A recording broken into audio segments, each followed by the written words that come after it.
There's one question that comes up in all the retreats that we've had. And it comes up in meetings outside of the retreats. During retreats, it usually crops up toward the end, but in this one, came up right in the beginning. And that is, we're trying to formulate it as we go. I don't remember exactly how it's put, so it's something like, why is it that what is possible, or at times possible, to go on here in a retreat gets so utterly lost in our daily life when we leave the retreat, go back home, to the job, to one's daily routines.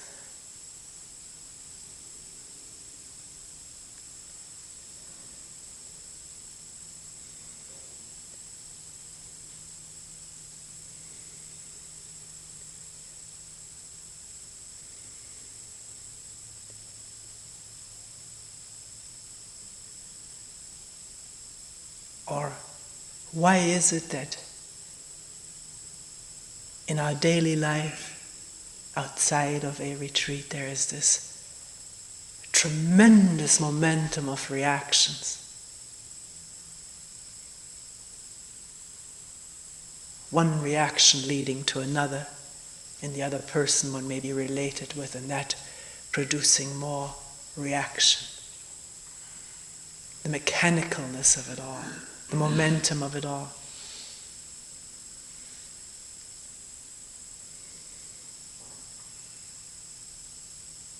And seemingly no space, no time.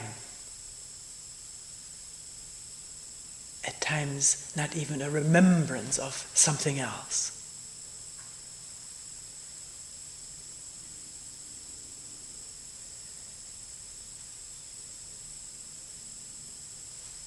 One person said, does this have to remain forever two separate realms, coming to a retreat and one's daily life? The mind refuses to accept that. And yet, being realistic and honest, this is how it seems.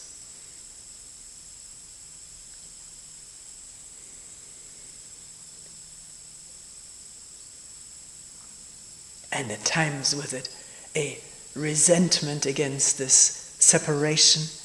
Maybe, why do I come back to a retreat if it is just to have a good time here or to feel something? If it is so covered up or non-existent or so hard to bring about in one's moment-to-moment living.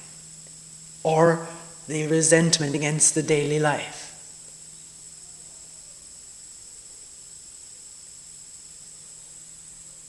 For being what it is. And yet feeling so helpless to change.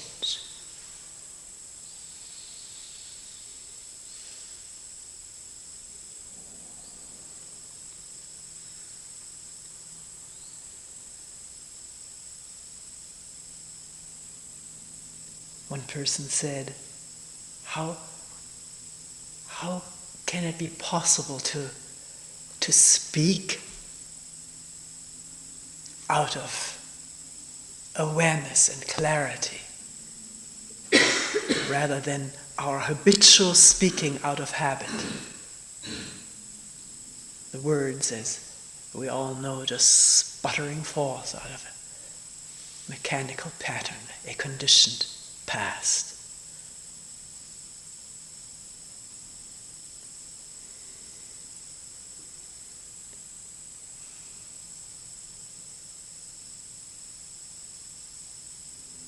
How can I live, someone asked, with a measure of sanity in this daily life, which is so hectic? Having to earn a living in a big city, having family, the demands of the job, moving here, moving there.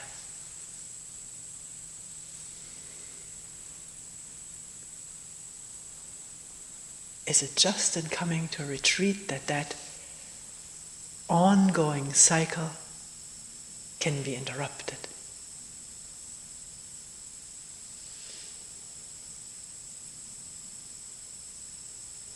One person talking about falling into these states of just spaced outness or oblivion, not aware at all. And then waking up to it, becoming aware, the immediate barrage of self-deprecation.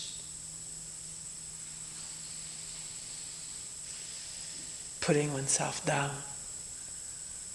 is a hopeless case. And at the same time, the difficulty in being aware, not just maybe a lack of energy that is felt, but hating to see what one sees about oneself. Not really wanting to witness the truth of all kinds of thoughts and sentiments and feelings that go through the mind, that being so incompatible with what one has thought about oneself, that one was so incompatible with the image.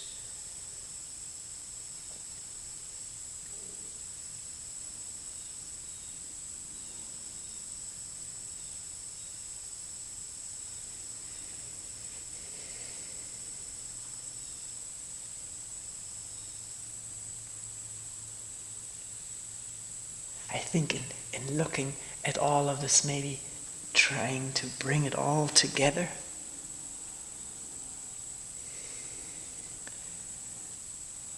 there's no question about the fact that this place here in the country on a humming hillside, the beauty of the view, of the trees, the sounds of the birds and crickets, the frogs in the spring and the peepers, the vast openness and accessibility of the sky, with clouds that one just cannot see in a city.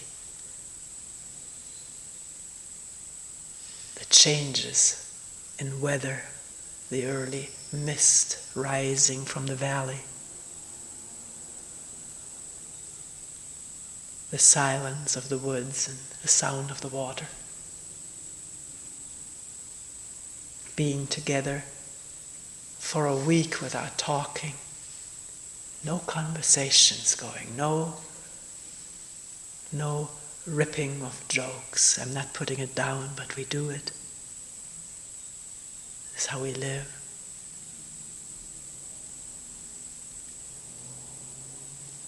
A good diet, nourishing, well-tasting, fresh.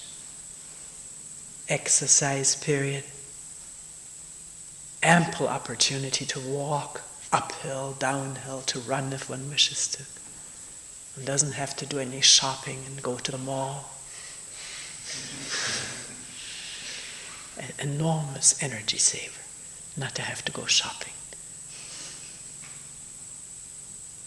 Doesn't even have to plan what are we going to eat today.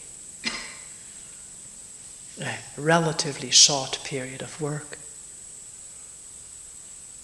Lots of time to sit quietly or walk in stillness. Sit down any place, under a tree, on a hill, or in a room.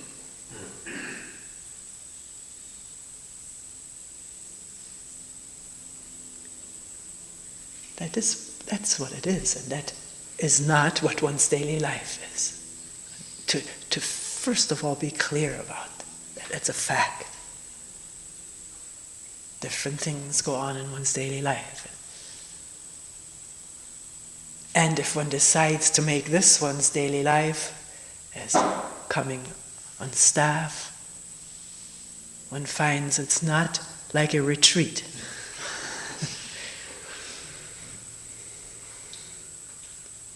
There is lots of work, overtime work,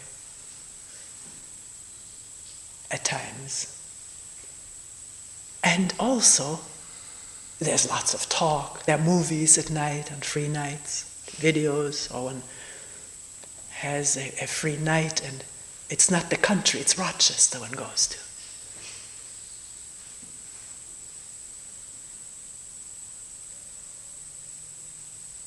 And the mind, if it is not really alive and alert, from instant to instant becomes jaded, even to the beauty of surroundings just such as here. What is overwhelming, if one may come here for the first time or again for retreat after months of having been away, what is overwhelming to the senses, to the eyes and nose and the ears and the skin, the freshness of it all has a way of fading away as the mind is churning about problems of its own.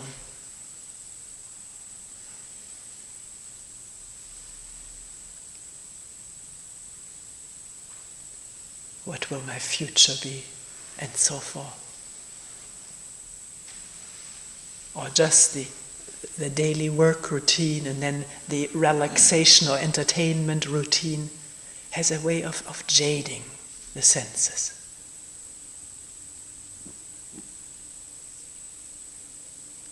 So we established the fact, I think we can all agree upon, that a week of retreat is a very unique thing. Stands on its own. It's not to be compared with anything.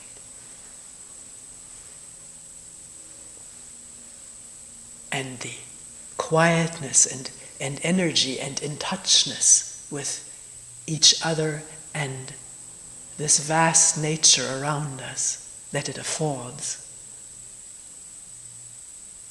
is also incomparable. We don't live like that daily from moment to moment, where we may be in touch verbally, and therefore we may not be in touch non-verbally.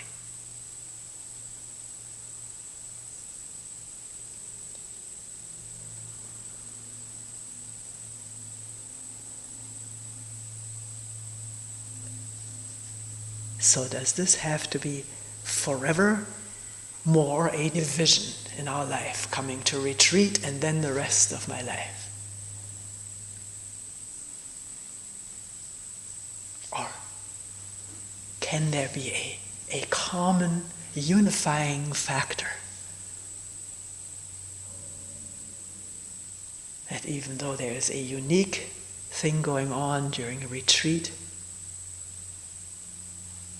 there is something that is not lost or doesn't have to get lost at all as one leaves this place.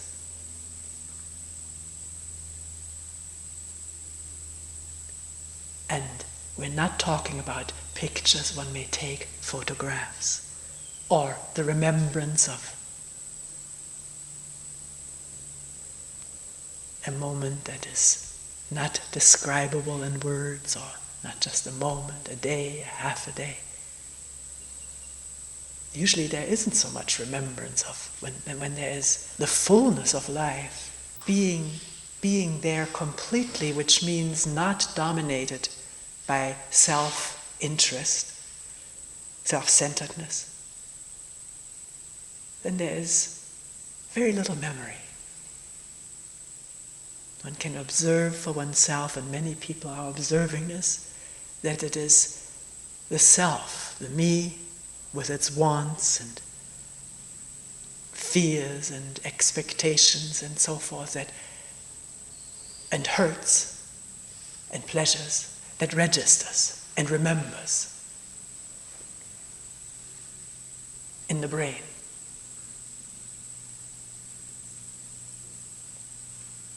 Here a moment where there's no self to want anything or to fear anything. Just the joy of a moment which has not thought mixed into it. Then it becomes pleasure. No thought in it, just the joy of the wholeness, of the totality of aliveness, being alive, in stillness. That is not a real memory. The memory is what one thinks about at the next moment. Oh, I have to remember this. I must get that back or keep it. Then that moment is over, and now thought kicks in, making something out of it, to be remembered, to be posted as a future goal. And with that, again, the me at work, wanting, lacking, searching.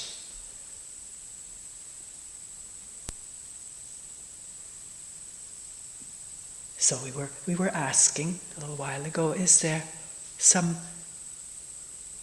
unifying thing so that our life, even though there's a unique thing, one goes to like a retreat and there are many other unique things that happen in our life, so that they don't become just compartments or fragments of a cut-up life.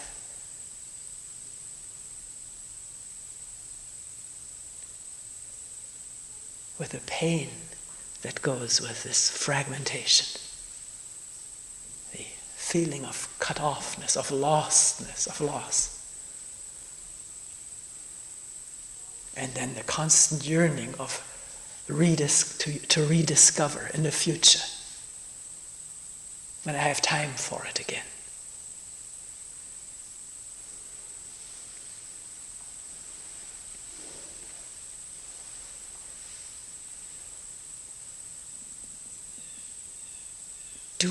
Do we know, are we aware, let me put it that way, are we aware how we live from moment to moment in what we call our daily life?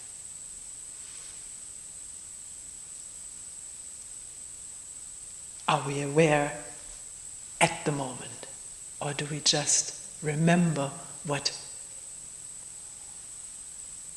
and think about those memories? We talked about that yesterday. A memory and then thinking about the memory. It seems thinking on a different level about something that is remembered. Both of these activities, brain activities, having nothing to do with the immediacy of seeing, immediacy of awareness. Is there any immediacy of awareness in our daily life?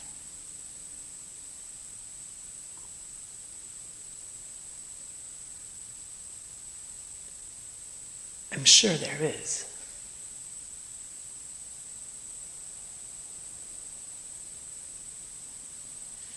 But what happens with it?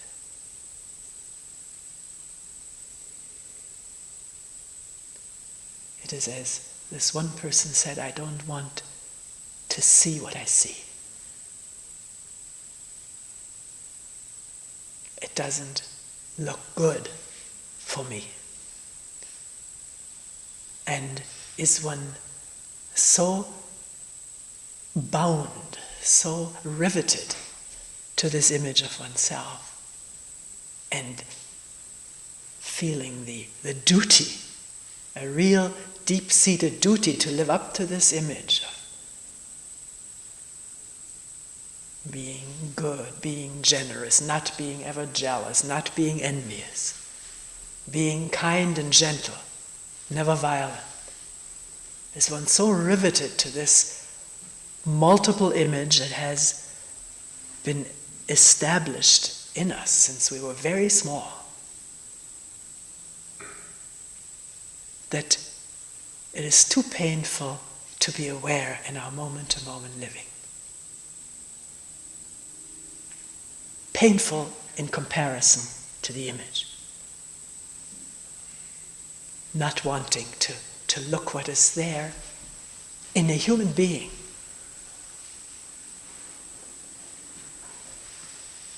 What comes up in human relationship. The raw stuff.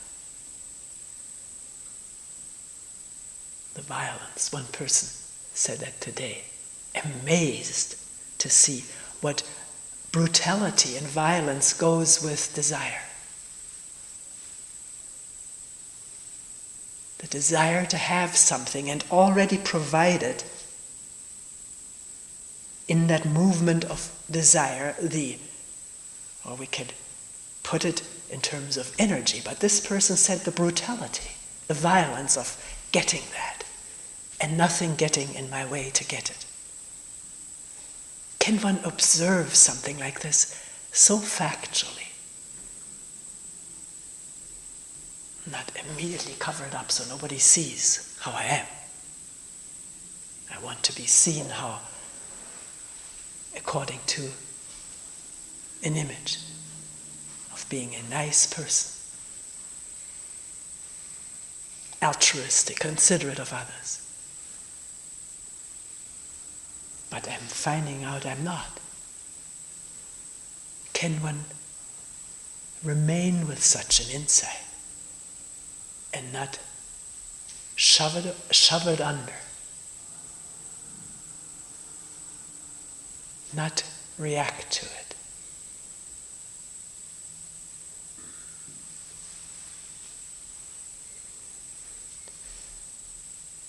I think if one compares retreat to home life, daily life, one may remember glorious sunrise, the light streaming through the windows and hitting the tree leaves and the posts on the porch there. That may not be there in the city. You may not see leaves, although the sun also paints the roofs orange bright. And there are a few trees, and there are some clouds. If one lives in New York City, one has to look up the canyon.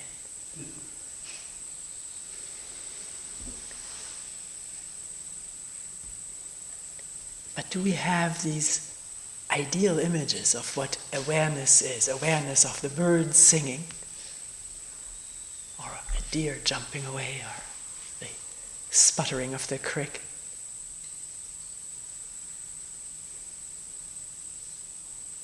And missing that, feeling there is such disparity between retreat and my daily life.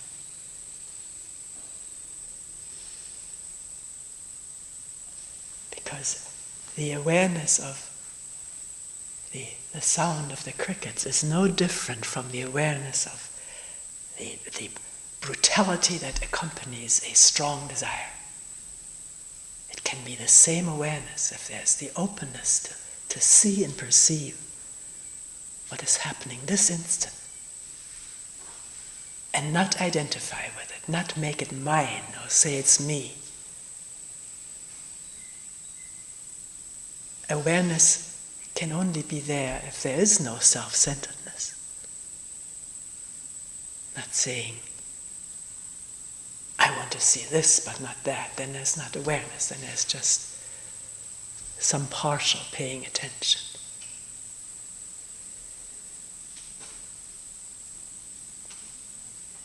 So we started asking, do we know, are we aware of what we're doing all day long for one day?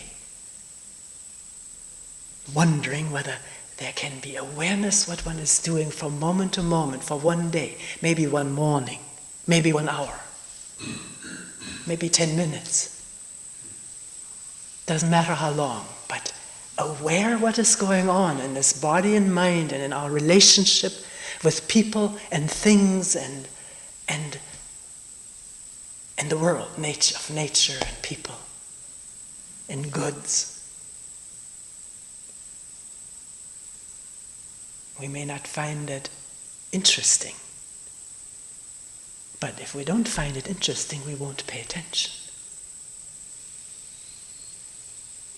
And then be drowned by these mechanical, habitual ruts. Be stuck in them, is a better metaphor. You don't drown in a rut.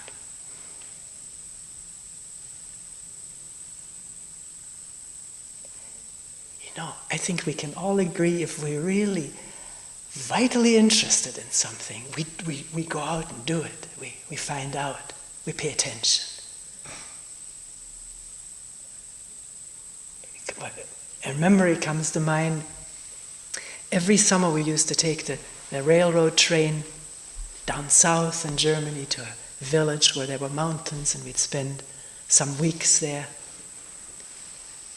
And just already that to be on that train ride was such a fascinating thing to look forward to and to be on. We were allowed not just to sit in the compartment, we could stand in the hall of that train in the passageway or the big windows. And my brother and I would plan on what we were going to do in that passageway, on that train ride, which took about 8 hours. Maybe more. We stayed overnight and then took another train the next morning.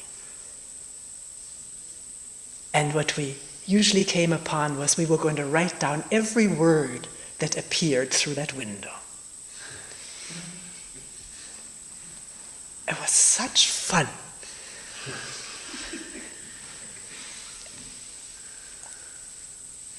Just not too long ago, somebody mentioned the name, I think it's a tire, which is called Continental. Is there a tire which is called Continental?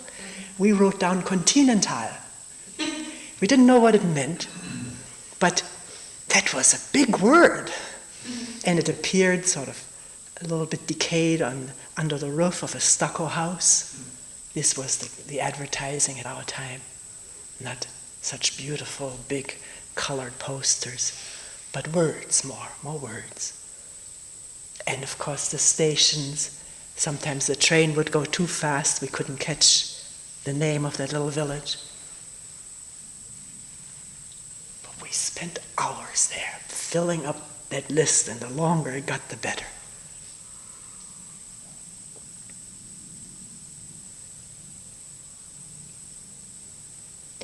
What I'm saying is, if we were really vitally interested to find out how a human being, let's not say I, because that's already beset with problems, the image problems, how a human being, this human being, spends one day, or whatever time there will be energy for to watch or interest, I think we would be amazed to find how the day changes, how something comes to life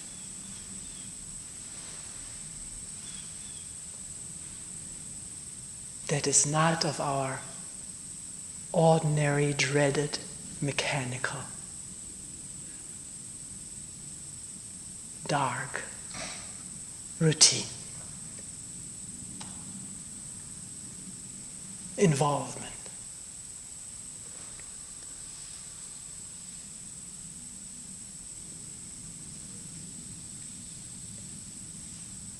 One may know that one is a hectic person doing things very hectically. But if one wonders, what is this hecticness with which I move, whether I'm in the kitchen or doing laundry, always having to do things quickly as though the devil was behind one.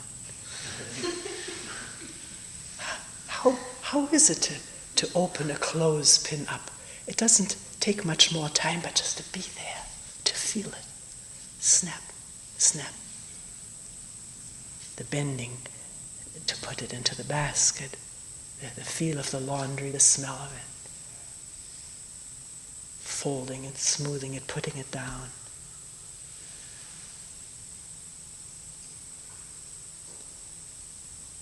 You may say, wait a minute, that's easy. That's not being in touch or in conversation or in argument with somebody. It's not the difficulty in interrelationship. But if there can be this paying attention to what one thought was the hecticness of one's movements and taking the laundry down or preparing a meal, washing the lettuce, wanting to find out how am I doing this? Not, I should do this quietly, I should do it attentively, I should move slowly. We're not talking about that. Please don't misunderstand that. There's no role model involved in this. If a role model comes up in the mind, one sees in one's mind's eye somebody who does that so beautifully, then see that this is an image, and the urge to imitate that is not paying attention to what one is actually doing. A completely different thing. So we're not talking about imitating any model of attentiveness, whatever that is, but watching hecticness.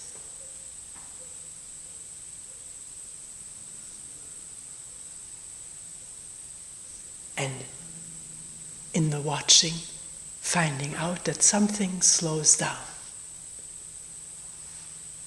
The mind slows down, the body slows down. The body slows down, the mind slows down. And as it slows down, there's more space for awareness. To really catch all these movements.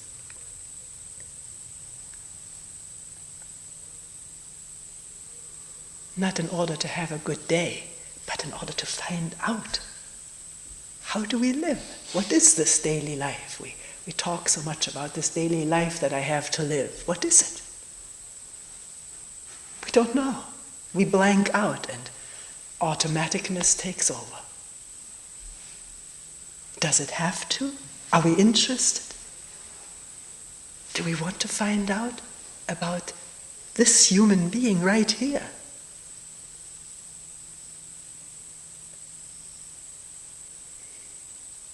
We're full of judgments about it.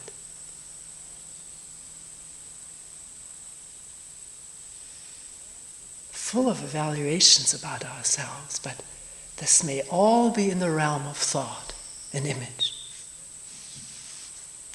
Long created in the past and still functioning to blind us toward what is actually going on.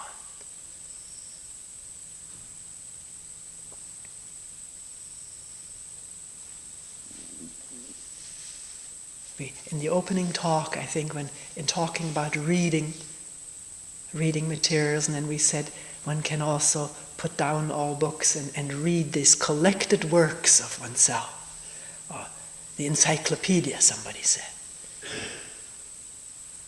Person said, at the moment you said this, I was wondering whether there was such a thing. But I'm finding out there is.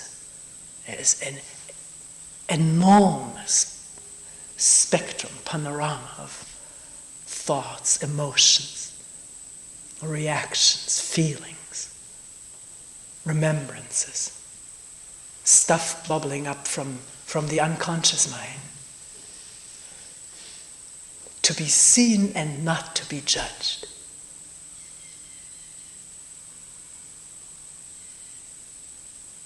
To be seen and not to be compared. or if comparison with self-image takes place, can one catch that before the self-deprecation sets in, which drains so much energy, causes depression and not wanting to look any further.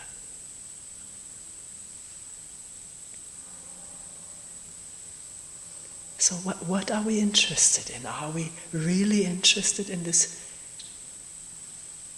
human being that represents all human beings?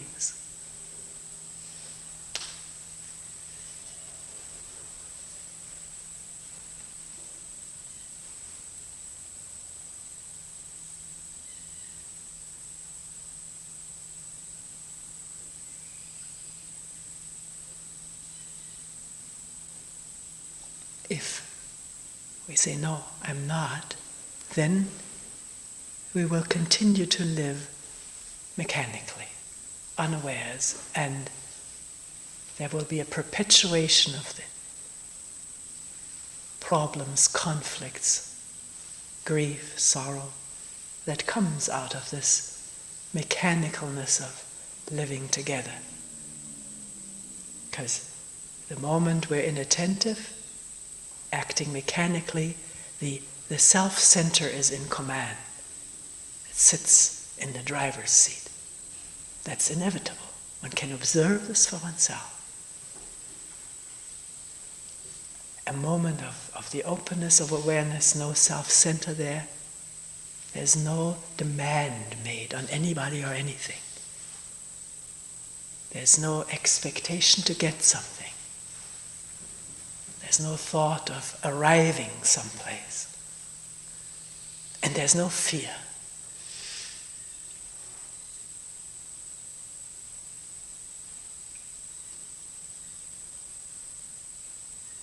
But when the thought comes up, oh, what a marvelous state. This is what I want to have for the rest of my life. This is what I want to take home into the big city. Then something closes up. This is the closing up. This is the narrowing down.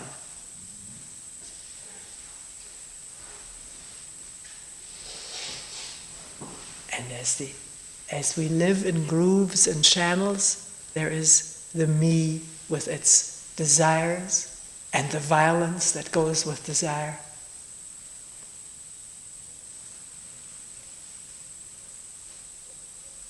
Wanting to get something and the energy to get it. And then the anger or the explosion if one is thwarted. Somebody crosses one's ways and all that energy that is mobilized to get what one wants is there to pounce on the person who crosses one's path, prevents one from getting what one wants to get.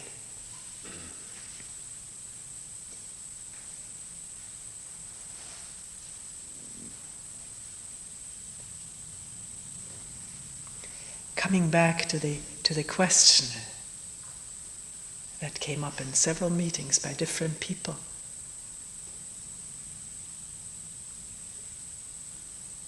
Can I really do this in my daily life? Can my daily life really change? Looking back, honestly, it hasn't.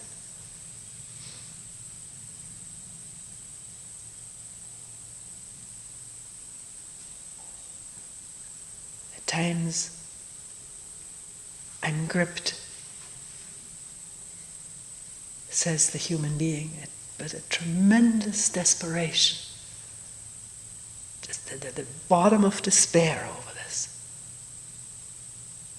The pits. Not able to bring about a change.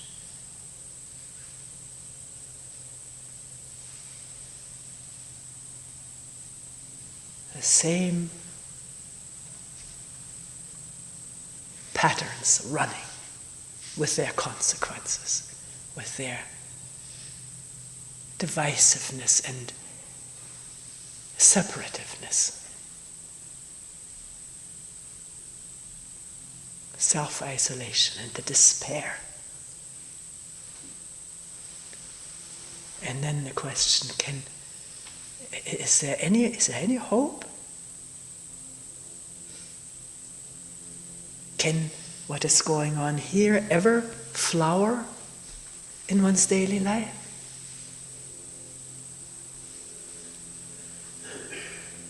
Is one really at that point where one asks this question?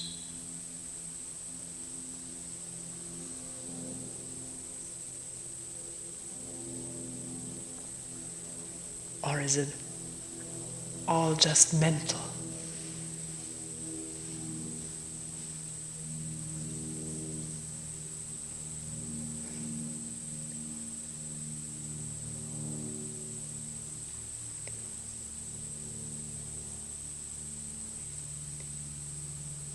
Actually, I think, and I don't just think, I'm just using that word for lack of a better one, that if one has once dipped into this work seriously,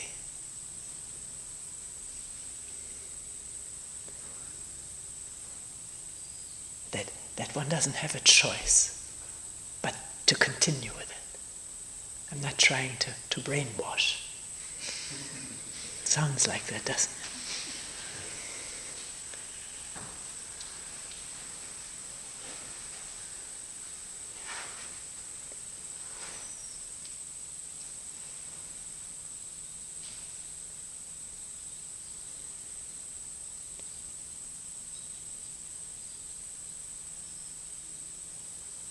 And observation can go on in one's overloaded, hectic daily life.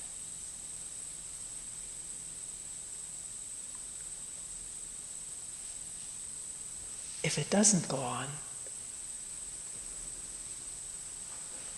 aren't we killing something?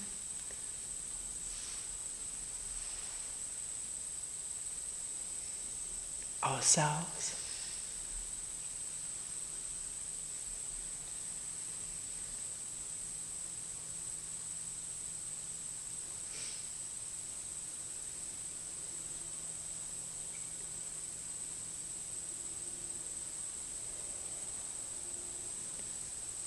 And one can see that for oneself, that this is indeed what happens.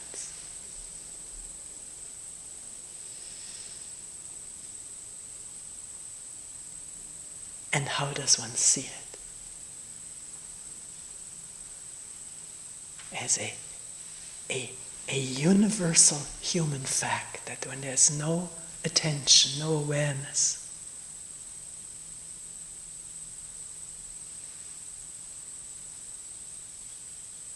then something wilts, decays, degenerates in human beings and in human relationship.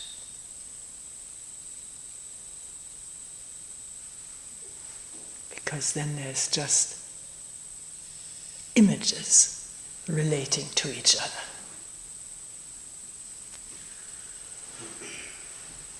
And this overpowering drive of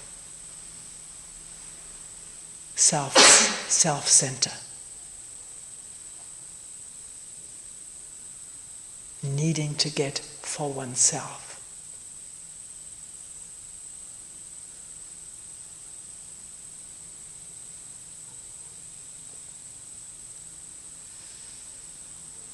Which if it is seen, if it is detected, it opens up.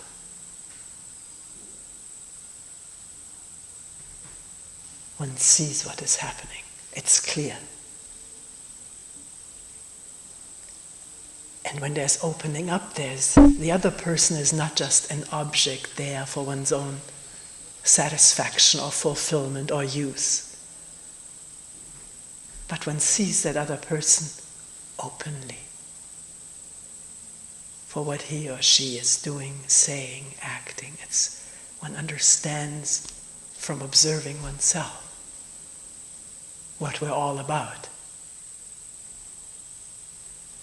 And maybe the need to take things so personal recedes on its own.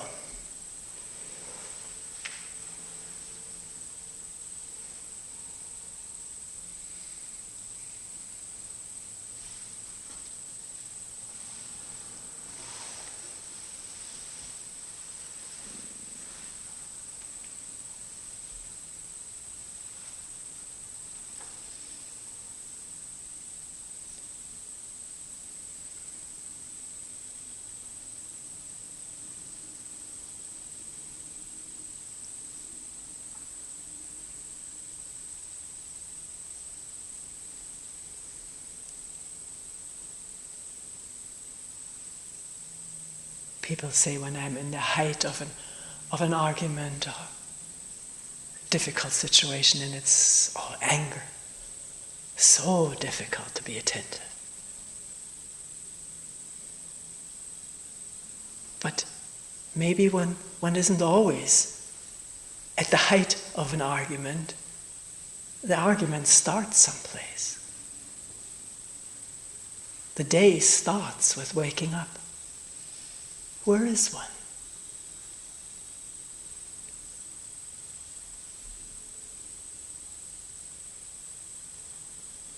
Tired, worn out, wanting to pull the blanket back over? What did one do last night?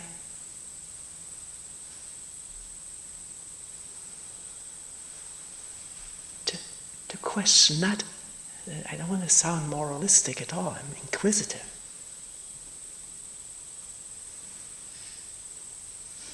Watching late movies or getting in at 2 o'clock in the morning or so. To see this has to do with that.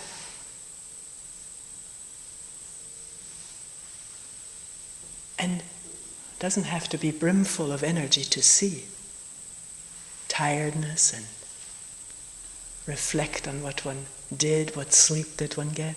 Not what one should get, but what one did get. The sleep may have been restless, lots of dreams. May have been a deep sleep and very short and very restful. As one gets up, simple things. Does one see what one is about? All the thoughts about the coming day, or the foot sliding into a slipper?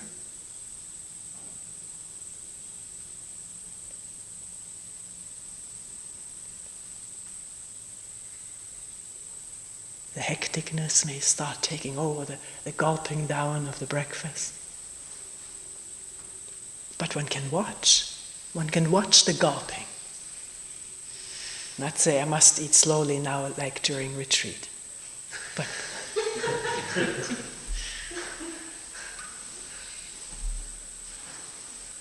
if one watches the gulping, one has never watched it, because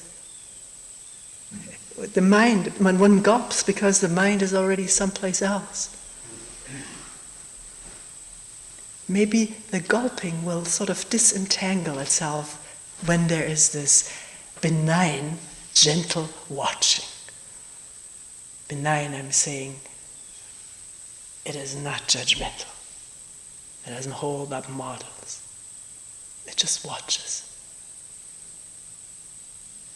How one has swallowed before one has chewed, and then something feels awful someplace in the pipe or the stomach. And then one can experiment with it. Does the next bite have to have that same effect?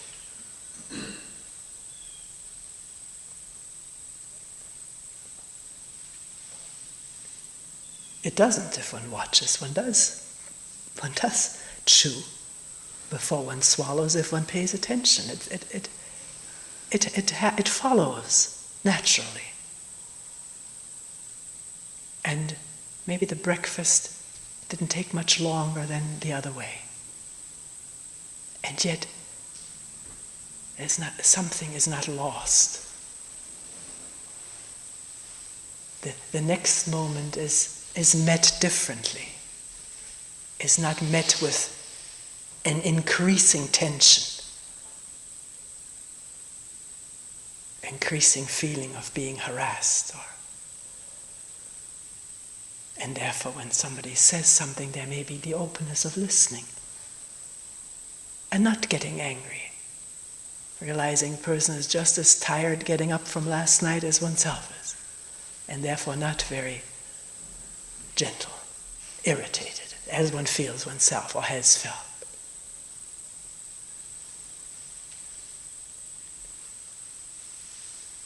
So there is a constant creation of space in this awareness, in this interested awareness of how do I live 10 minutes or half a day or 1 day of my life?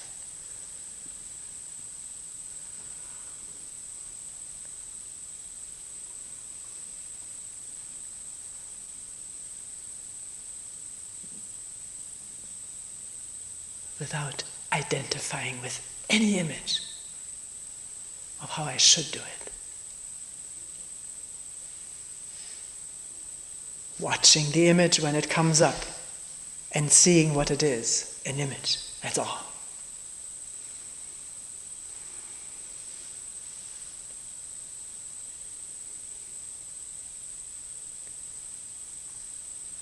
I may find out after this kind of new approach to my daily life that I will cut out this or that. I will not continue with that.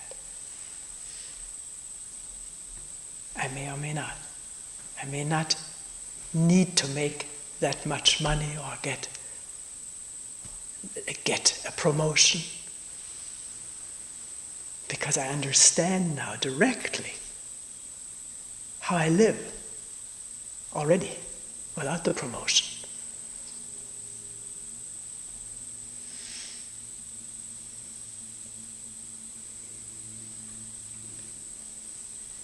I may find time for going for a walk or not see that late movie.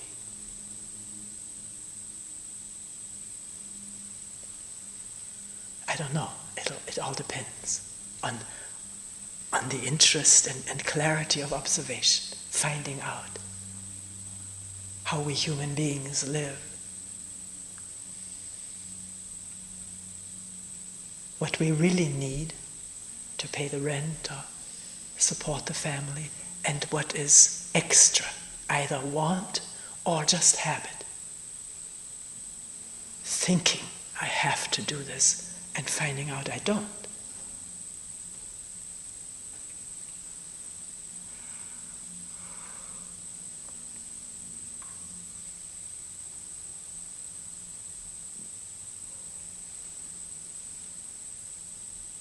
Does this make sense?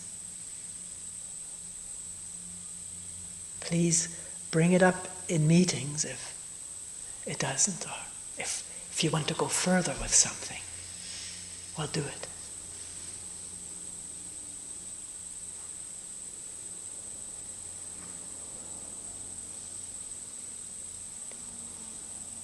But it is this gentleness and spaciousness of awareness, not physical space. One may live in a very tight apartment in a crowded city. So I'm not talking about physical space. I'm talking about the space of looking. What's there without crowding in with judgment and image.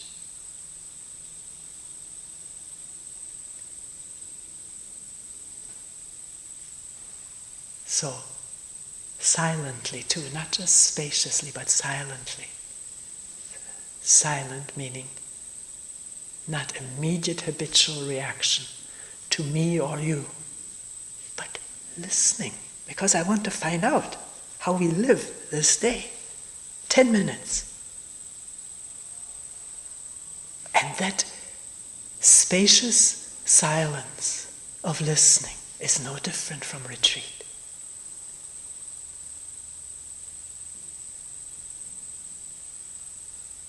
Even though the fragrance coming through the window may be quite different.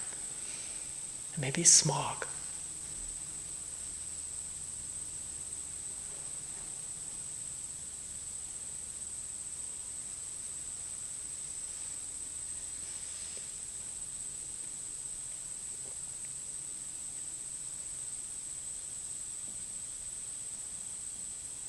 So I'm finding I don't have to cut up my life at all.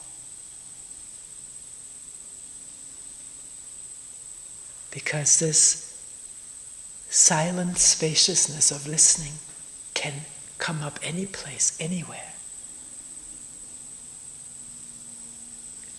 And it brings with it its own intelligence and love.